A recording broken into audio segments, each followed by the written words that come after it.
Hey, loves, it's Grace Redmond, and thank you for joining me on another episode of Real Top. Re- hey, loves, it's Grace Redmond. Thank you so much for joining me on another episode of Real Talk, where I get to have real life, raw conversations with incredible people from my circles and communities who have overcome challenges and created amazing. I'm so grateful that you are here with us today, listening, watching. As always, I know there are other places that you can be, and I'm so thankful. So please like, share, and subscribe so we can continue to bring you incredible guests like my really inspiring guest today. My guest today is Reggie Reed Jr. Reggie is an author and accomplished professional in the pharmaceutical industry. He holds a master's degree in business and global marketing.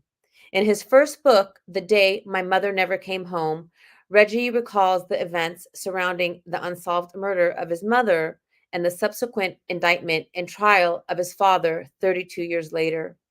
The Day My Mother Came Home transcends true crime storytelling. It is also a testament to the strength found in vulnerability, offering solace and inspiration to all who have journeyed through the depths of grief and emerged on the path to healing. I cried many times reading The Day My Mother Never Came Home. Reggie's story left me inspired and in awe of his courage, vulnerability, and determination to heal and be healthy in all ways for his beautiful young family, despite the terrible tragedies he experienced. Reggie's story offers a message of hope and resilience. Today, Reggie resides in San Antonio, Texas, with his wife, Paula, and their son, Lathan, and daughter, Salonia. And he is here with us today on the eve of the book launch. And I'm so grateful to have Reggie here with us today. Hi, Reggie. Hello, Grace. How are you? I'm very well, thank you. Like I mentioned to you, I finished reading your book this morning. Wow. Wow, Reggie. I It's a cried. lot. It was a lot. And and it was just traumatic and painful. And then there was like, moments of, joy. I won't give the ending away. Um, but you were just got so raw and so vulnerable, and like you went down to the nitty gritty and just gave so much detail about just everything. Like it was so raw. Like I still feel it in my chest. What inspired you to write such a real and raw, vulnerable memoir? Grace, just throughout my life, every since I lost my mother at the age of 6, at that point, I had to figure out a way, just early on in life, I had to figure out a way to navigate through life despite the challenges, the trauma that my father and I um what had to face, right, and has dealt with. And I just think, just fast forward, you know, when the news broke about my father's indictment regarding my mother's murder over 3 decades. After 3 decades, I took that as an opportunity. I say, look, I'm a very, very positive guy for the most part, and I say, I can't I can't allow myself to have came this far to go back. Amen. And the only way I felt I could combat that is to tell my story. Because it was out. When stories like this break, the instant reaction is negativity. Sure. Media latches on Yes. people that lived on the side of you, people that were in the neighborhood, people that knows your family. There is this instant negativity, like, oh, I knew he done it, or I knew he had something to do. It's all negative. Yes. So that's when I stepped in and said, you know what? I gotta tell my story. How I'm gonna tell it, I don't know. I never wrote a book. I'm Mhm. not an author. If you read my book, I wasn't a big reader, right? So You let me tell you, you are an author. Like what you wrote and how you presented it and how you took me on these range of emotions was incredible. Well, thank you for that compliment. But no, at that moment, that's when I said, you know what, I need to tell my story on a wider scale and on a platform where I can have like an entry point. And the only way I discovered at the time was through a memoir. Mm-hmm. And I reference it as a true crime memoir because it is that blended story, right? It's true crime. It's a tragic situation, and it's also my life and in regards to resilience, like you mentioned, and perseverance, and just navigate through the trials and tribulations of a tragedy. I mean, it definitely was a true crime story, and you gave us, the reader, some really, you went through the autopsy report and the video, and like I was there with you, and that's why, I feel with you. And Mhm. although, I've connected with you several times, so positive, so amazing, and I'm sorry for what you had to go through. It was just reading it, just my heart uh went out to the little boy, it went out to you and to your family. And then I was just inspired by your outlook. Yeah, I get that question a lot about how you deal with it, and and to everyone who's listening, you know, I'm a big believer in my faith. I'm not perfect by all means. None of us are, Reggie. I might drop a curse word here and there. I'm a regular person, but I do Me too. believe. I I do believe believe. too. I'm a believer too, and I'm not perfect. I drop cuss Yeah, words. I you know, Yes. and I just I don't know. I just one of the things that motivate me growing up is early identification of the things that I didn't have and that I wanted. And that's what continued to motivate me through life. And some of those things were, just tangible things, but most of them was just, for example, I've always felt like my dad and I, we were the odd family, and what I mean by that is I come from a relatively large family. My dad was one of 16.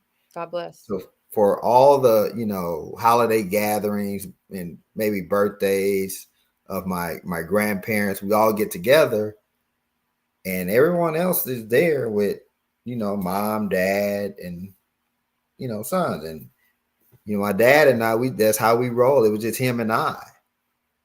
I just felt like it just felt awkward. Even at school, I see parents rotating. Maybe mom will come pick up my friend one day, maybe dad, or even at school functions, it was mom and dad there. But with me, it was just dad. So those things just motivate me. I say, I'm gonna create a life where it's that full family environment, and just be there, with God's will for my family and for my kids.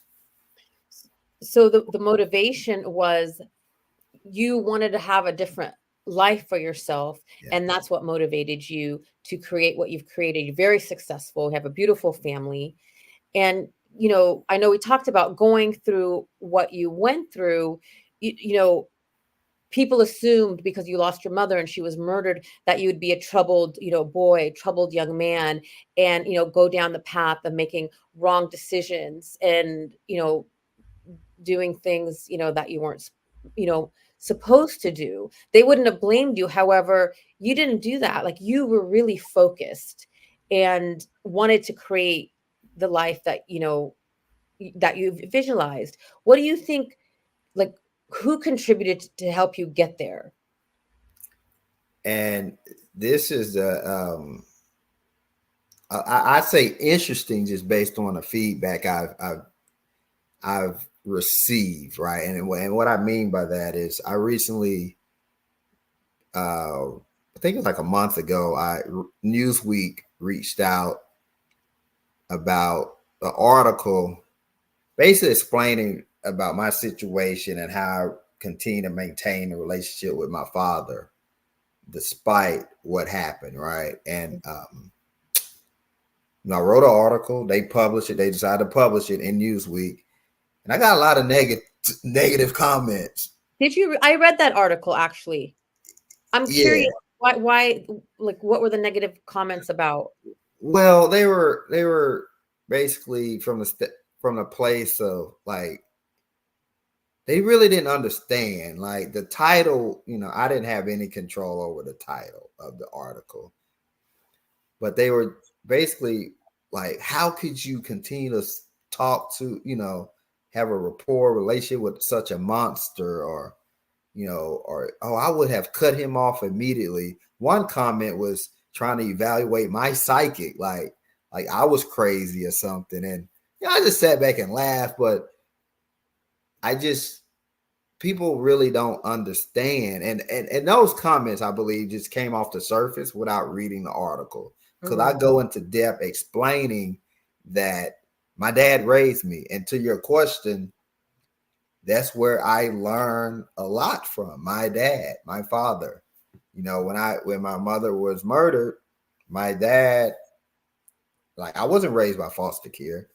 I wasn't raised by my grandparents or another family member. He raised me. It wasn't easy, single parent back in the 80s. But he stood, despite everything else, right? He stood by my side and tried to provide the best upbringing possible for me.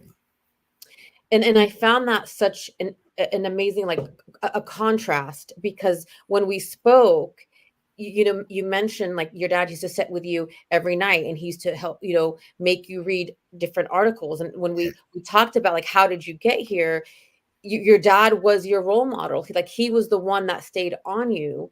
And then 32 years later to find out this news, it's like I can imagine, you're also torn, but you can't take away all of what he did to get you to where you are. And I can understand how that can be hard, for people outside to understand, but that's not their story. That's yours. Right. And that's what makes it, that's where the complexity comes in. It's like, and you're right, I'm torn, but it's like, it's my dad. I lost one parent, and it's pretty much I lost another, just by just not by death, but but it's just an interesting dynamic, and a lot of people don't understand, and that's what I try to convey. It's like, look, I'm not saying, despite what if you're a believer, or even if you're not, one of the most powerful things that you have in your heart is forgiveness. It's the most Oh, powerful yes. thing you have. A lot of people don't recognize it. A lot of people don't, it's something that's not tangible, something that you just, but it's forgiveness. And you'll be amazed how, if you forgive people, despite, and this is a situation, it's like one of the worst. Like, I'm telling you, I don't know what else could be, like, obviously this stings, but this is like one of, like, at the top of the list when it comes to the worst things that can happen, right? And very just traumatic. allowing yourself to forgive, not forget, Hmm. but to forgive. It releases so much pressure, and just it basically revitalizes your heart and your mind and your soul, and make you just allows you to move forward. Now, yes, and I agree with the forgiveness. And what I mean, I mean, maybe there might not be an answer. What was the forgiveness process like for you when you heard the news and then you had to go through this journey, with your dad through the trial? Was there a forgiveness? Was it from the beginning, from before the trial? Was it after? Are you still working on forgiveness? Like, what's that looked like? What has that looked like? In my particular situation, I think forgiveness is just ongoing. I Hmm. think it's I love that, Reggie. I think it's ongoing. It's not like click A for forgiveness, click B, don't forgive. And then I and like then that. you hit then you hit submit, right? Right. I No, like that, Reggie. it's that's not what it is. Submit. It's an ongoing process, You're right. and you just have to stay aligned and stay in touch with who you are and what and how you want to feel. That You know, whoa. How it you want to feel. how Hmm. you want to feel. Because I believe that not forgiving someone consistently over and over again, that creates anger, that creates the animosity, That's because right. you so focused on all the bad that person has done or committed, the bad act or whatever. Right. And to your question, I just think it's an ongoing process. And when the news broke, that with my father's indictment, obviously it was a shocker. I was like, oh, this is not. And I was unaware of a lot of the evidence that was presented. I didn't really know about life insurance policies. I didn't know about several witnesses, etc. But then as I began to learn more about it, I was like, wow, this is, I'm a realist. I play devil's advocate. I'm like, this doesn't look good. Like it It's looks it's it's it's bad. CSI. It's CSI. Right. But Real. it was up to me to say, and the more I thought about it, I said, people as humans, we're capable of bad things, right? Yes. You have a bad day, and I'm not justifying this act at all, but people have bad days and people change. The person that was, the person that my dad was over 3 decades ago on the front end can literally not be the same person that he is now. And it just goes back to just really kind of understanding and you got to forgive. You have to. Well, I've heard, not forgiving is like drinking the poison and waiting for the other person to die. Right. It's also for yourself and your well-being as well, or for, talking about forgiveness in general, because it's giving our power away. And then that, like you say in your book, it's you want to move forward for your family. Exactly. And create the best path or roadmap, to enjoy the fruits and of life. Yes. I still struggle. Like I said, I'm not perfect. It's a No, lot no of one things I, is.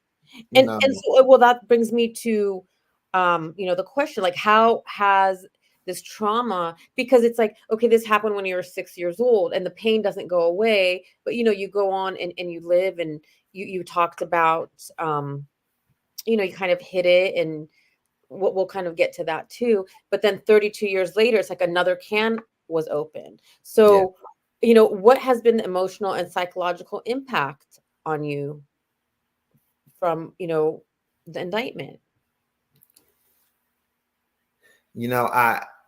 I feel like that I never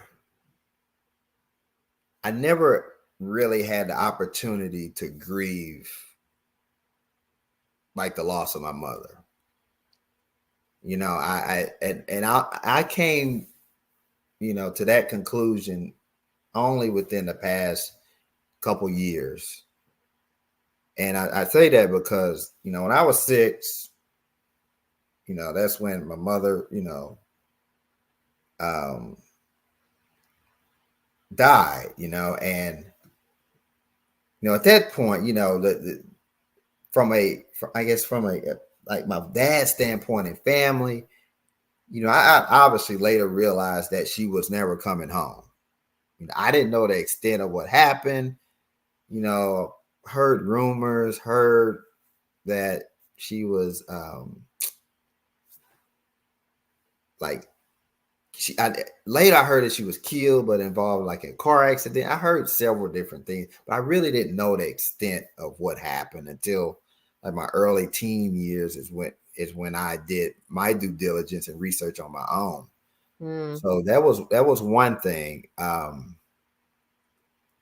But with all that going on and just trying to push and press forward, and not really discussing the situation, because I was so young. And then by the time I was, I guess, at a more confident age, I was fearful to bring it up. Not that I, not that my dad made me fearful. I just, in the South, it's this thing where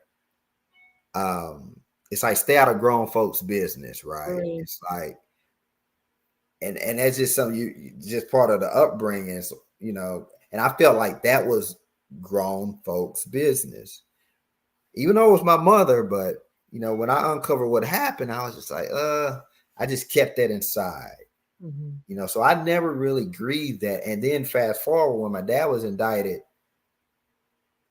for her murder, that's something I'm still unpacking, I can because at the end imagine. of the day, I really don't know what happened. I'm trying to figure out what happened. And you just give us such an incredible picture of what you go through, and I'm gonna get emotional. I mean, you we're there with you. Like, I'm there with you in the courtroom. Like, I'm there with you when you're on the phone with him, like when you write that letter. And I can't, imagine. And that's why you inspire me, just the courage to keep showing up despite, like you said, this painful grief. Like, you said there's no, I don't have answers to so many questions. I don't. Um, Speaking of the courtroom, that's one of the most, and that's what I don't know. It's just I continue to replay that that scene in my head, right? In the Continuously. courtroom? Which one Yes, scene? in the courtroom during the trial, Mhm. and that when the verdict was read, I I went back to that 6-year-old boy. I was him again. Mhm. It's a video I referenced that when I was 6, about a month after um, my mother died, I was interviewed by law enforcement, and they were starting out the interview, getting me comfortable. And then they started asking me questions and questions, and I got to the point. I broke down. I started crying. I was like, I want my dad. I want my dad in that video. Fast forward, it was the same thing that was verbalized Mm. when I saw my dad get handcuffed, and the attorney waved me up and was like, "Hey, you want to come say bye to your dad?" And I just broke down as a what I was 39-year-old man at the time, Mm. and I was just screaming, like not screaming, but I was crying, emotional, saying, "I want my dad. I want my dad." It was The boy came the out. same boy. The Wow. same boy came out. So You've shared so much. You've also, and how I appreciate how vulnerable you've been, because you talk about your fear, that of feelings, you don't feel safe, which, in relationships, if you get too close, you have a fear of being, left or abandoned. And you're so aware of that. And you talk about, like in your marriage and with your kids, you want to really make an effort to overcome that, to open yourself up, to have those relationships. However, you're aware that what's the trauma that you've been through has puts you in a place that's closed off. How have you been able to help yourself to start healing that, to be able to be more connected? and that's another, in all transparency, another continuous process, right? Can't just Yeah. turn it on and leave it on. I just stay cognizant of the fact that it's okay. It's okay. Everything's gonna be okay. You Mm, know, because yeah, it's normal, and that's why I titled my book "The Day My Mother Never Came Home," because that's real. That's really what happened. That's literally what happened, mhm. and I just and it was such a disappointment. As a 6-year-old boy, you don't expect.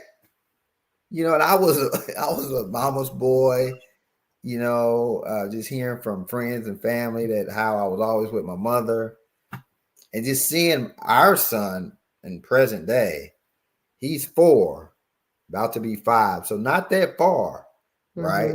Mhm. Mhm. And seeing how much he loves his mother, Mm. like it just brings me back to say, like when I pick him up from school and he's like, "Where's mama?" I'm like, "Dude, like seriously." Like I'm literally chopped liver. I bring him home and she might still be working, and we're getting ready, doing eating, whatever. He's like, "Where's mama? When's mama's coming back?" And I constantly think about like damn, excuse my French, but I'm like, that was me, and she never came back. Pain. So I just I just started to kind of just open up more and release, Mm. and just really just understand more the dynamics of what happened, and just really honestly just open up my heart more, and just have more faith. Well, and that's not always an easy thing to do, especially, when we've experienced such traumatic trauma like you have. Are there tools that you use? I mean, is there something that you can share with us, some advice you can give for those navigating trauma, maybe especially in marginalized communities where sometimes, again, things are not talked about? What's some advice you can give, and are there tools that you might be able to share that can help someone that is going through trauma? Absolutely. And they're very simple. One is what we're doing now. Simple conversation. Hmm. Just talk about it. Have that friend or confidant, someone you trust, and just talk. A lot of people go down a rabbit hole because these traumas and tragedies that they have experienced is all stuck inside. Hmm. They're stuck inside. It's like they're captured and just trying to get out. Just imagine like a captured wild gorilla or something. I don't know, wild animal, just trying to get out the cage. But as soon as you open the cage, it's Hmm. like they're free. They're running Oh, wild. They're free.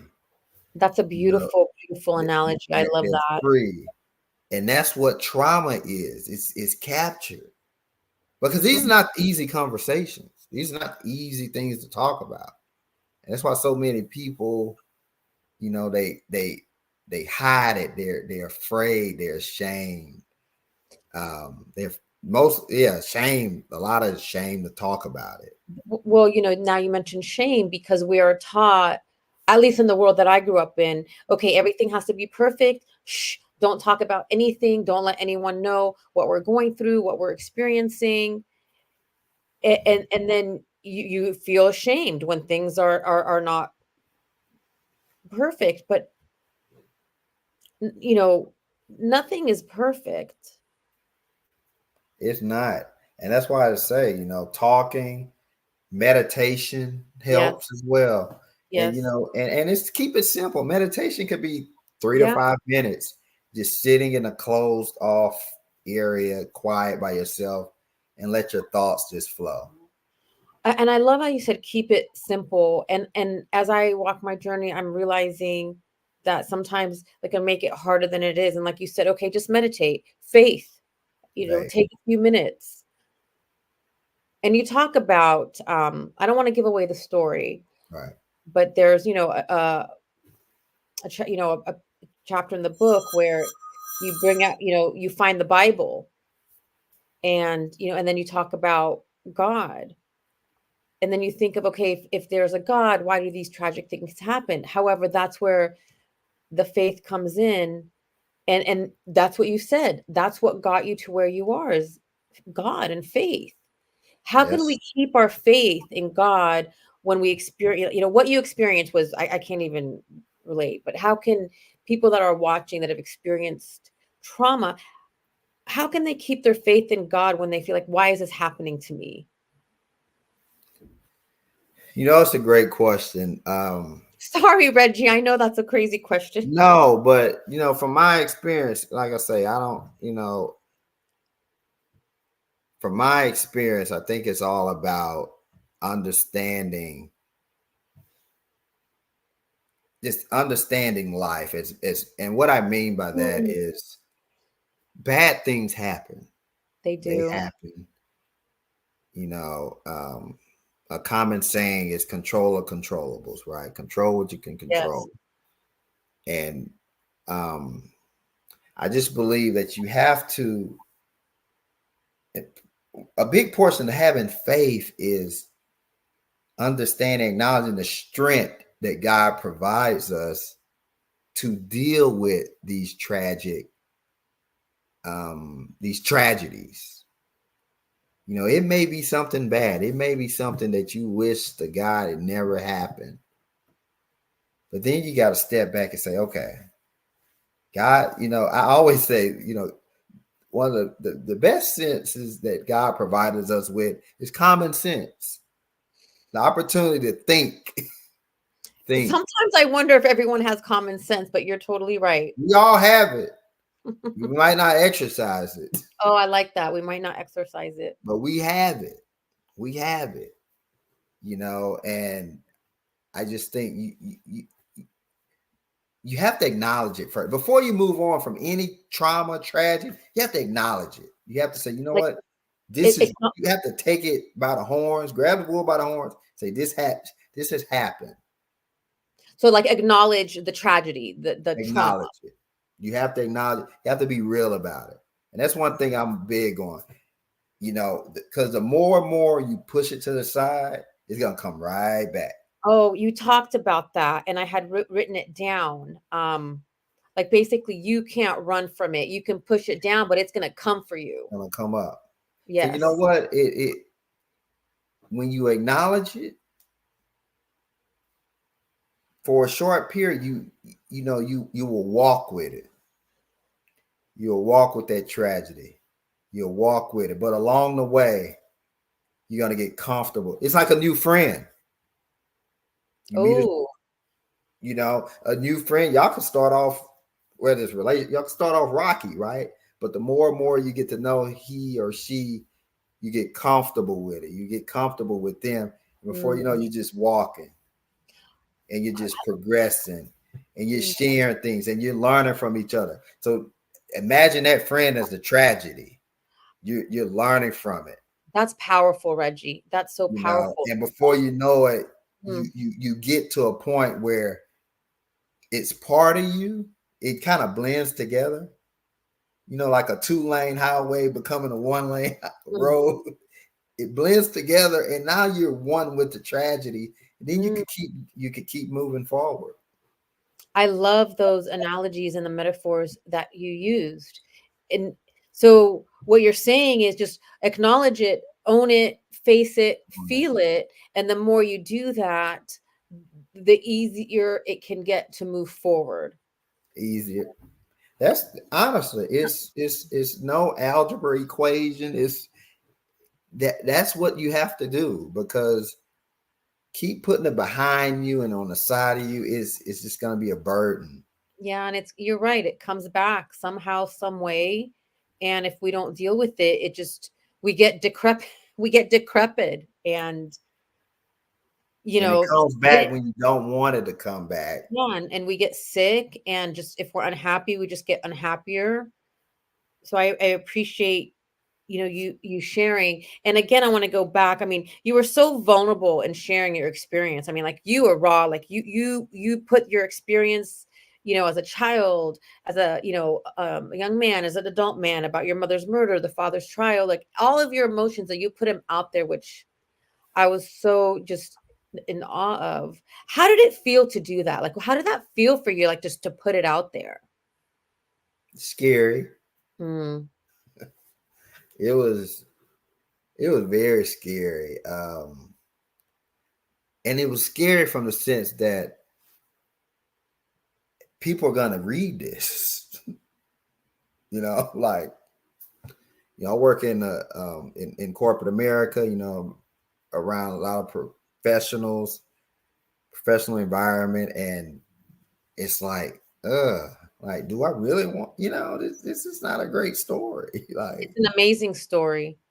you know, but well, thank you. But when I look at it, I'm like, what happened is not great, right? And it's like, do I really want to put myself out there?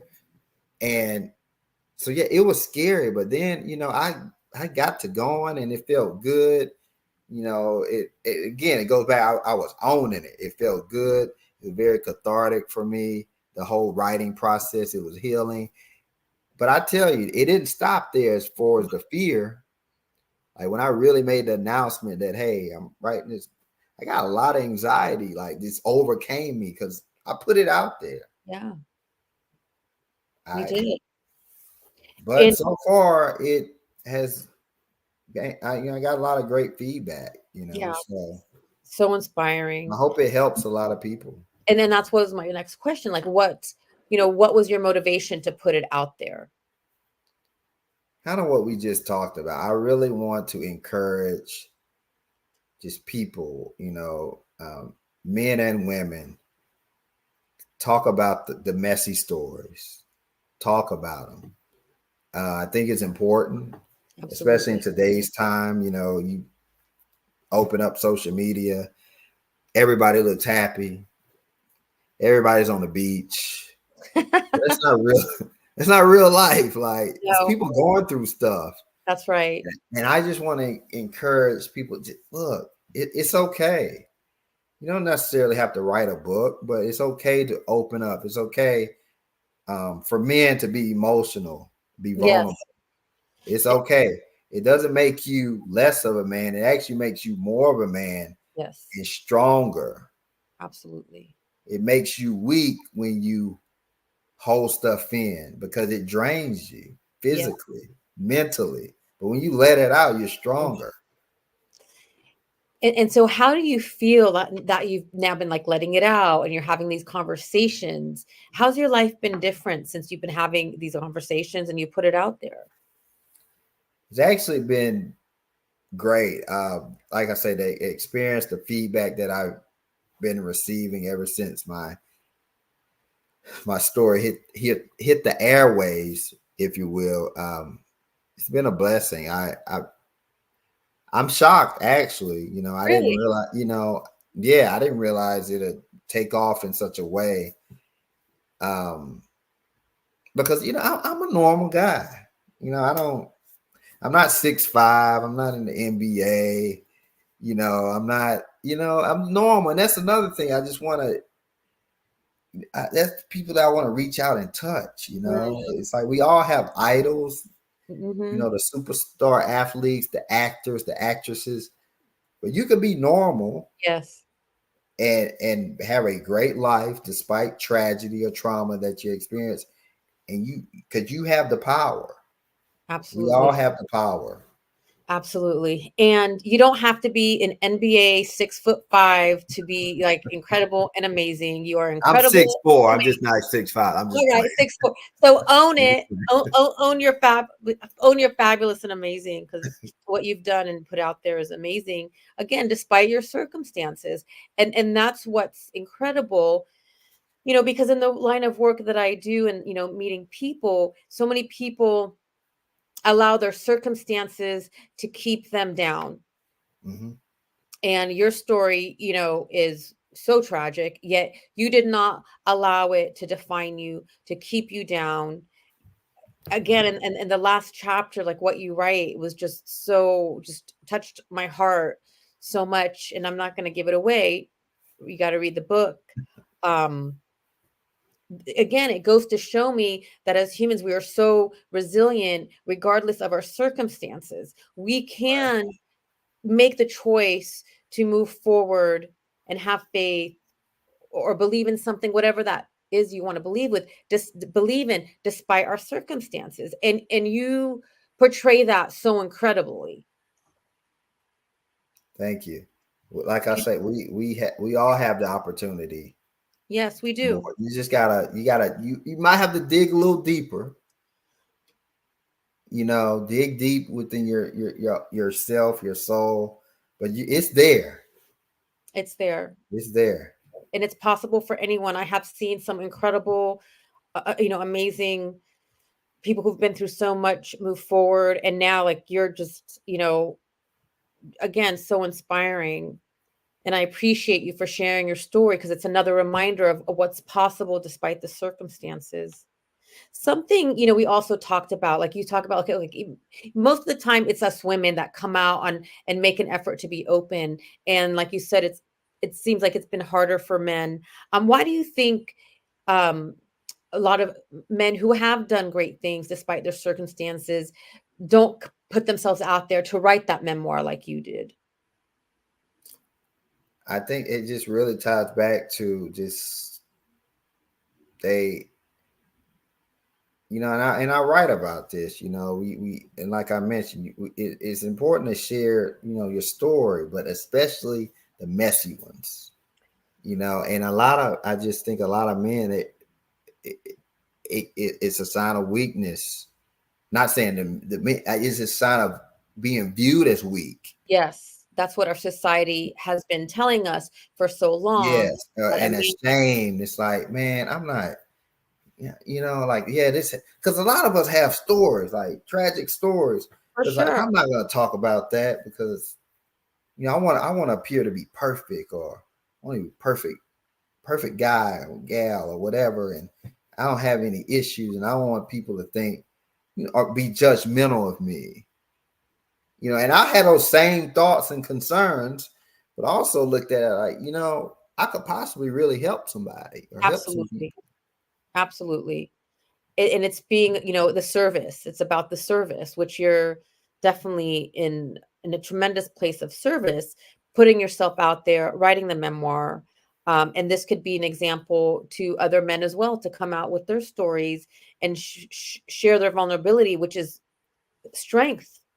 It's strength. There's more strength in that than, keeping it bottled up. And like you said, it just festers. I love all your metaphors, like the wild animal, you keep it caged. Then when you open up, it's free. They don't have that um, intensity anymore. So how do you think the literary community can benefit from elevating authors like yourself, like Kai Slayman, Michael Todd, and others? Why do you think it's so important? And how can the literary community benefit?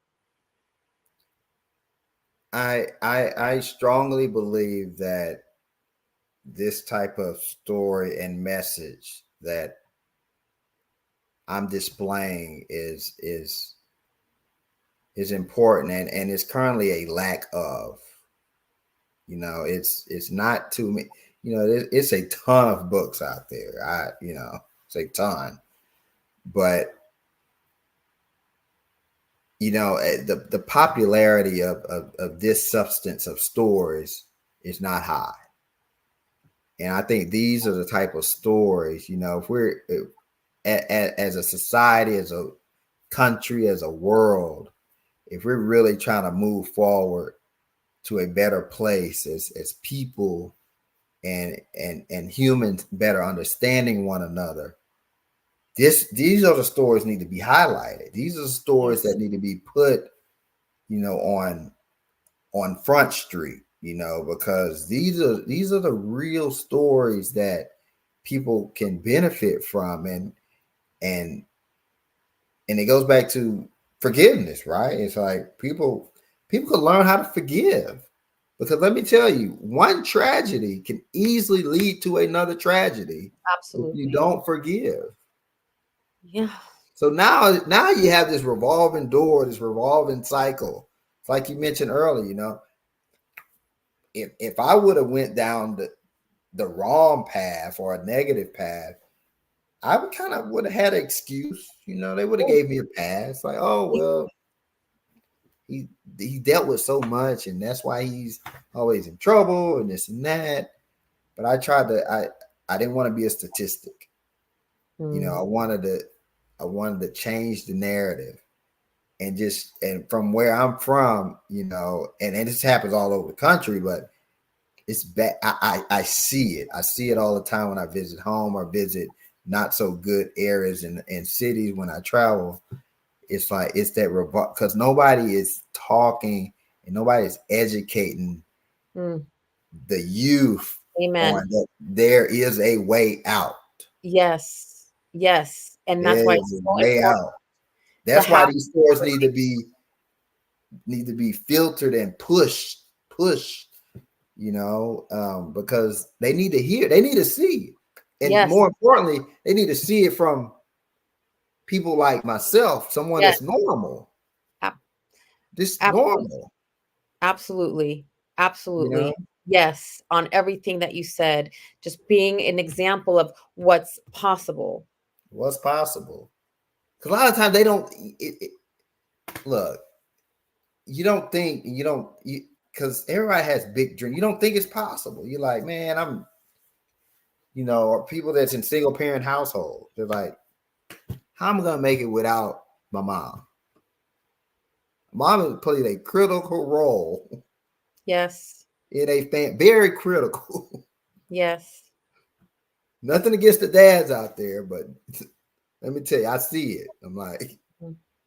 and I survived that. I Yeah, survived you Reggie, you more than survived. You thrived and just grew like again, it's just I'm in awe, and you are, and you keep saying I'm a normal guy. You're an incredible, incredible example of what's possible despite the circumstances. Because you could have very easily done something very different. it easy. But and thank you for that.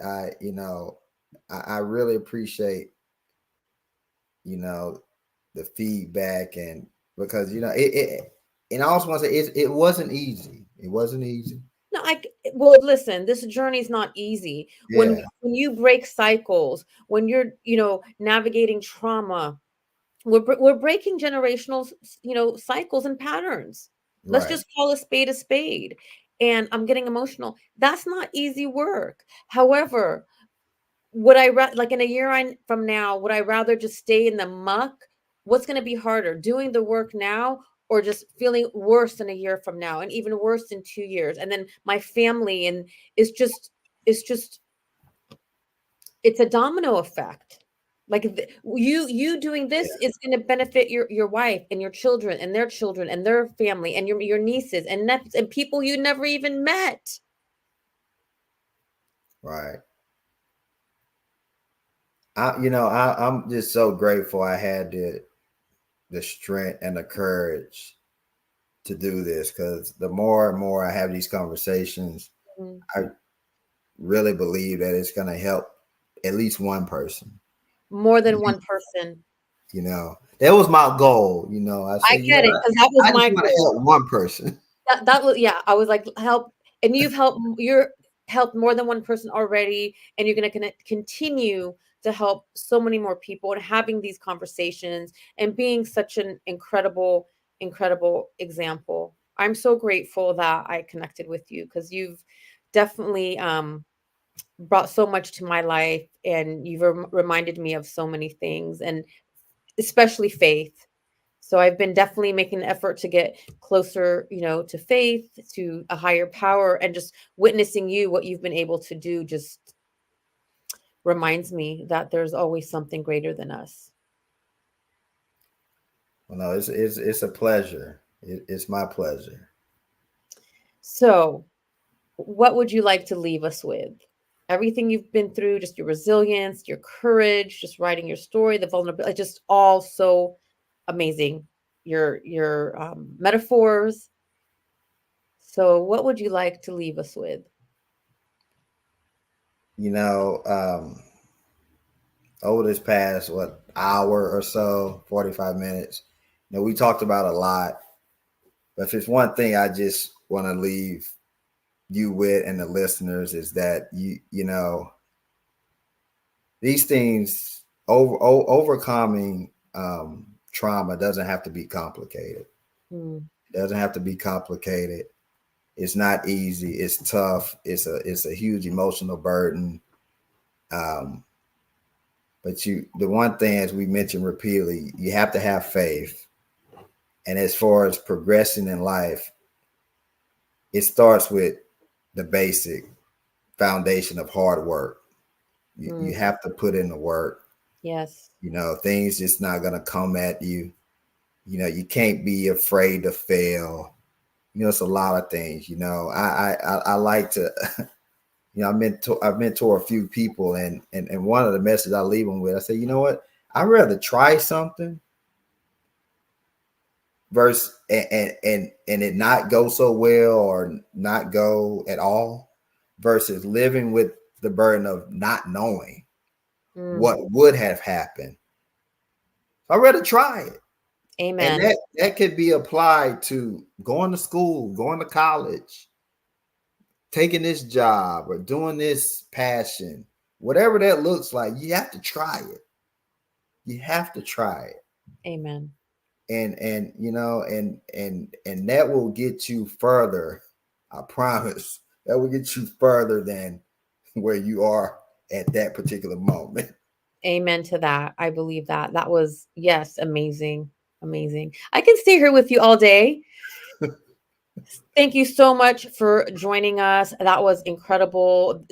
To our listeners, if you're watching or listening or replaying, definitely you need to pick up Reggie's book. It's definitely, a true crime story. He, like we said, the detail, it's raw, it's vulnerable. We'll put all the details in the message for you guys. But if you have any questions, don't hesitate to reach out to us. Reggie, where can people find you if they want to connect with you?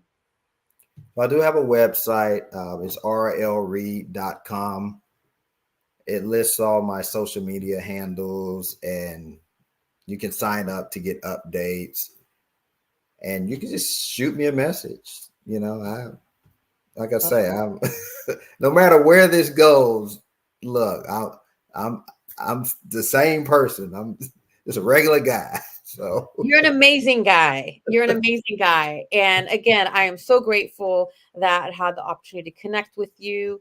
I appreciate you. Thank you so much for joining us. And for all of you listening, watching, please, if you enjoyed, which I'm sure you did because this was amazing with Reggie, like, share, and subscribe so we can continue to bring you incredible guests like Reggie. And until next time, wishing you an incredibly blessed day. We'll see you soon. Reggie, hang on with